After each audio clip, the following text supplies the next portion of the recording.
Johnny Tremaine, Chapter 11, Section 3. The hundreds gathered to see the departure of the brigade stood about gazing at the empty space they had occupied. Far away, growing faint and fainter, came wafting back the last sound of the tune they played.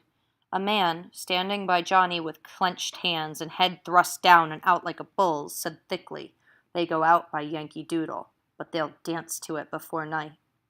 Johnny saw a group of women, and they were nodding their heads, whispering a prophecy or a prediction. Before night, they'll be dancing. This catchphrase was everywhere. It did not seem to have gone from mouth to mouth, but from mind to mind. Old Meeting, the old church, struck 9 a.m. Earl Percy and his laggard brigade were gone.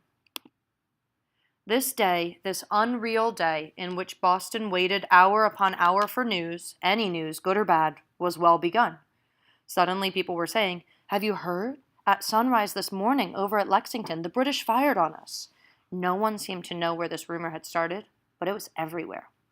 Although half of Gage's forces had left town for the battlefield, there were more officers than usual hanging about the streets and taverns, and their faces were so bland, and they reassured the people so glibly that not a shot had been fired, not a person killed, and begged all and sundry so smoothly to keep calm and go to their shops or their homes, that Johnny was confident that the British as well as the inhabitants had heard now that the war had begun. So basically, Johnny figures, since there's a lot of officers on the street trying to keep people calm, actually something really big did happen. And by noon, little bands of soldiers appeared on the streets, going quickly from house to house. Too late, General Gage had given orders that the leaders of the opposition, the Whigs, should be arrested. But the leaders were all gone. The angry, frustrated soldiers might scare Sam Adams's black handmaiden out of her wits. They could break John Hancock's fence. But these gentlemen had quietly left Boston a month before. They stormed into Joseph Warren's house. He was gone, and so was Paul Revere. Not one of the principal leaders was left, and seemingly no rebel printers. Isaiah Thomas's shop was empty. He and his press had left the night before. Remember, the press is the device they used to print the materials. At Edis and Gill's, where the Boston Gazette was published, they did grab young Peter Edis. His father and press had been smuggled out to Watertown, which is basically a suburb of Boston. Robert Newman, suspected of having hung the lanterns in Christ Church the night before, was thrown into jail. And John Pulling, merely suspected of having helped, was forced to hide in his grandmother's wine butt. Paul Revere's cousin was in jail, and every minute the temper of the soldiers was growing shorter, and a queer feeling of jubilation, just this weird feeling of joy, was apparent among the people.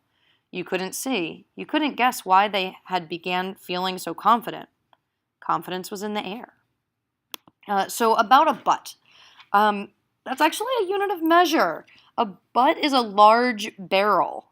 So to hide in a wine butt would be hiding in a giant, smelly wine barrel. And so just for fun, the next time somebody says, "Oh, I have a buttload of homework," you can express to them that that's roughly 179 gallons or 500 liters of homework. So anyway, as soon as Johnny heard that arresting parties were on the streets, he sent a message to Uncle Lorne. So obviously Johnny's worried. They're rounding up all these printers. Uncle Lorne could be next. Uncle had best make himself scarce. He'd better get out of town. Soon after, having stood about the jail and noted exactly who was put in it, he himself headed for Salt Lane. There was not a person on the street, but at every window he saw a face. The lane itself had changed. He glanced about him and saw what was wrong. There was no little man in a blue coat observing Boston through a spyglass. The familiar sign had been torn down, stamped to kindling. It was just tiny little pieces of wood. The door of the shop was shattered. He went in. The presses were broken. The type pied. It was all over the place. Upstairs, his and Rab's bed had been ripped open by bayonets. So, thinking of that, if they ripped open the bed with the knife thing on the end of their gun, what were they expecting to find? Frightened, he ran across the street. Aunt Jennifer sat in her kitchen.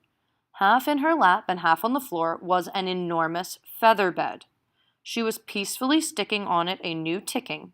The only unusual thing was the great number of feathers this handy housewife had carelessly spilled over her kitchen floor.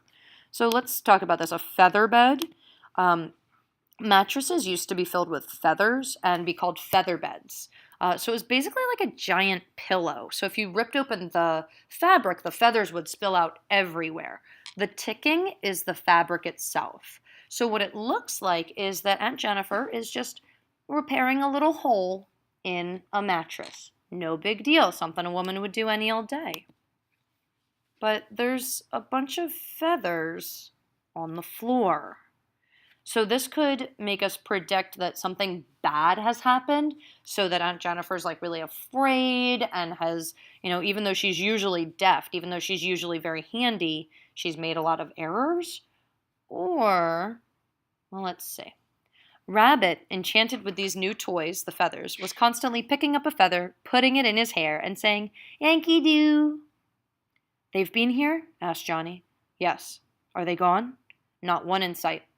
We got your message just as they were turning down Salt Lane."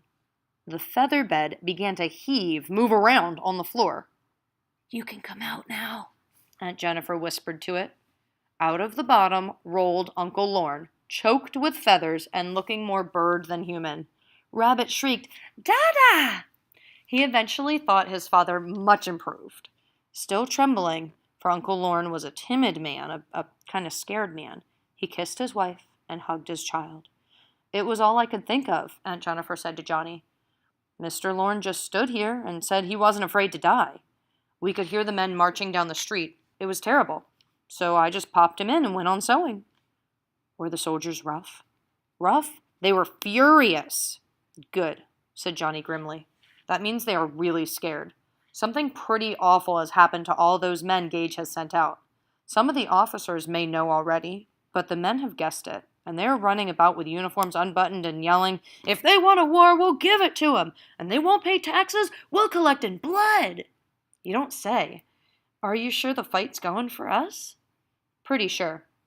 I was down by the ferry slip where a boat would be, and saw a British major coming over from Charlestown. Well, he had a civilian coat, a regular coat, over his uniform, sort of disguised, and he tore off the boat and ran for the province house. He'd come to tell Gage Colonel Smith's and Percy's men are getting licked. That means they were being defeated." "Boy, you're jumping at conclusions." So to jump at conclusions is to make inferences, maybe without enough information. "Not I. I saw his face. It was just done in and tied up with disgust. His uniform was a mess. His feelings had been hurt. People who have been winning battles don't go around with faces like that, but British officers who have been beaten by peasants and yokels do." "Oh, Johnny, I do like to hear you talk like that, but I'm not counting much on one man's face. Where are you off to?" "Beacon Hill. I have an idea that Major got back to Gage to tell him one thing. The British are going to try to get to Charlestown, just the way he did, and under protection of the Somerset's guns. They won't backtrack the way they came. Too dangerous. If I've guessed it right, before long from Beacon Hill, we'll be able to see them, running, and our men after them. Johnny, here's half a mince pie for you." That would be almost like a large dumpling full of meat, mincemeat. "You're a real smart boy." Uncle Lorne came back from the bedroom where he, with Rabbit's help, had been picking off feathers. "Even if they hang me," he said in a proud tremolo and kind of a trembling voice, I will feel I have not lived in vain." He was still pretty scared, but maybe a little proud that he had not lived in vain, that he had helped the cause. Out on the street, Johnny met officers yelling at their men, trying to get them back into their barracks, striking at them even with the flat of their swords. You couldn't say the British regulars lacked fight. All they could talk about was how many skulking cowards and damned rebels they were going to kill. In one day, all was changed in Boston.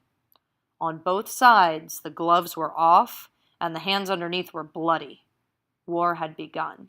So this is an idiom, the gloves were off, and it refers to boxing gloves. So if you imagine boxing gloves, they're very protective of the hands.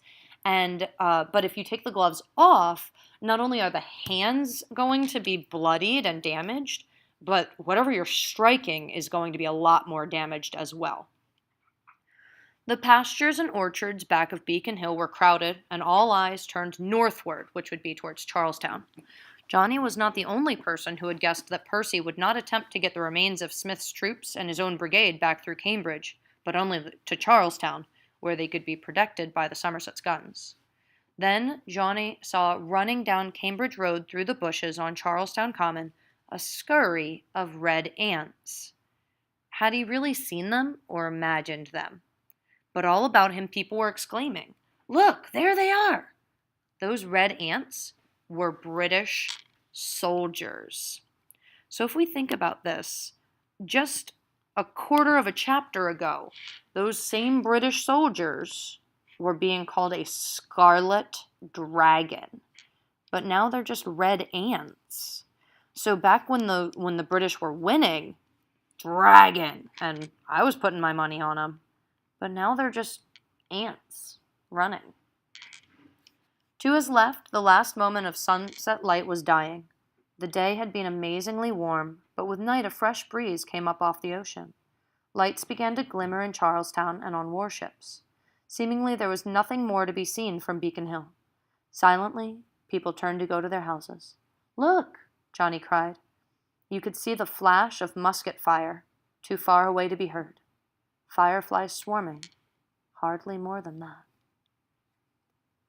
Now, before we move on, I want to give you an idea of what this firefly swarming image would look like. So fireflies are little bugs whose bottoms light up. It's a natural thing, and they're really common on the East Coast and in the South. And they make tiny, tiny little lights that don't illuminate much. When students go to Washington, D.C., this is always one of our favorite things, having students see the fireflies. They're just these little bitty bugs. But what Johnny is doing is comparing the flash of the rifle fire, the musket fire, to these harmless little bugs. So he just compared the British Army to red ants and all these musket shots to tiny little harmless bugs. There's some serious author's craft to analyze here. It's definitely worth looking into, especially as we're looking forward to writing some major essays.